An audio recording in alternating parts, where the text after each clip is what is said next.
Have you ever listened to a language lesson and felt like there's a secret story hiding just under the surface? A hidden drama playing out in the vocabulary. Well, before we dive in, if you enjoy stories like this, please follow the channel and share this. It genuinely helps this page grow and lets me create more for you. Okay, so I took a completely standard Spanish audio lesson and I started piecing the phrases together. And what you're about to hear is the story that was hiding inside. So, listen closely. Try to forget the flashcards, forget the grammar rules, just let the scene build in your mind. We're going to start quietly, in a place that feels safe, or at least it's supposed to. So I want you to imagine a still room. Maybe it's late at night. The air is just heavy with this feeling of anticipation. There's one person there, all alone. The first phrase from the lesson was this: feel the peacefulness. But this isn't a relaxed kind of calm, It's the quiet that comes right before a storm. It feels practiced, deliberate. And then the next phrase, everything is serene. Right. On the surface, maybe. But this isn't about relaxing. This is about waiting. Waiting for something. Or someone. And that right there, that's the line that changes everything. I was waiting for you. See? This isn't just passive waiting. This is a vigil. And just then, the peace is shattered by the sound of a door opening. And so, our second character finally enters. The quiet is totally broken, and immediately you can just feel the tension shoot right up.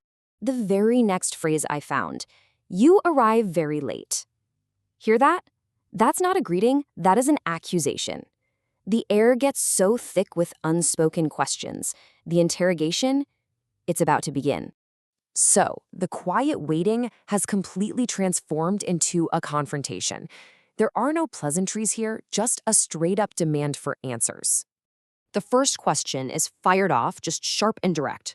Where were you? There is no room to wiggle out of that.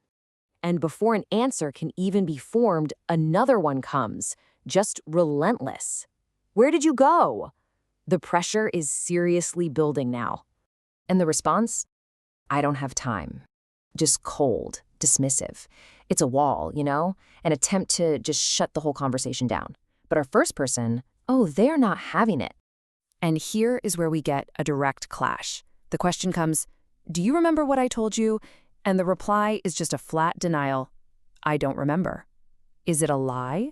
Or is it something else entirely? The questioner just pushes, planting this little seed of doubt. Are you sure? The tone says everything. It says, I know something you're not admitting. And then, boom, the accusation is laid bare. I don't believe you. All the trust is gone. That line has been crossed. And now, all that's left is the truth, and it's about to come out. This is the moment everything pivots. The real reason for all the questions, the source of the disbelief. It's finally laid out on the table. The first person says it, maybe quietly, but the words just hang in the air like a death sentence. I heard something. And suddenly, the late arrival is panicked. That whole dismissive attitude, it's gone. It's replaced by pure fear. What was that?